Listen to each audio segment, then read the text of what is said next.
Сәлем достар, сіздермен Әсия. Микроволновкада 4 минутта пісіп шығатын банан қосылған кекс дайындаймыз. Видеоның соңына дейін қарап, каналға тіркеліңіздер, менімен бірге жасаңыздар. Ең алдымен микроволновка салуға болатын ыдысымызды алып, оған бір бананды салып, вилканың көмегімен жақсылап езіп аламыз.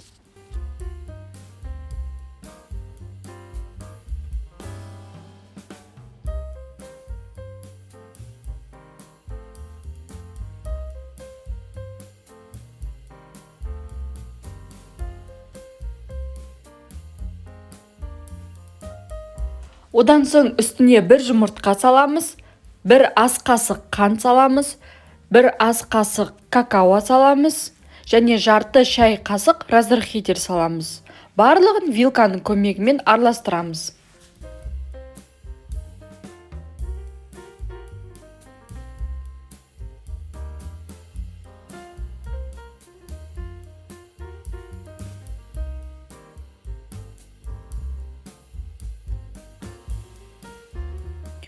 Міне бізде массамыз біркелкі болып араласқаннан соң микроволновкаға 4 минутқа қоямыз.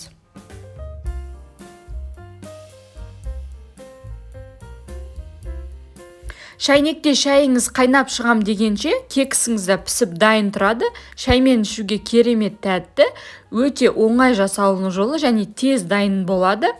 Үстіне қалауларыңыз бойынша сгущенка немесе осындай шоколадный паста нутелла жақсаңыздар болады. Шоколадный пастаны үй жағдайында жасап жағыңыз. Міне жасалу жолы менің каналымда бар. Міндетті түрде рецепті өзіңізге сақтап алыңыз.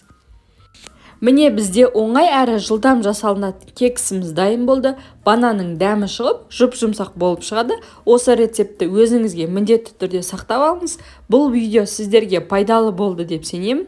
Егер видео ұнаса, каналыма тіркеліп, қоңыраушаны басып қойыңыздар. Астарыңыз дәмді болсын.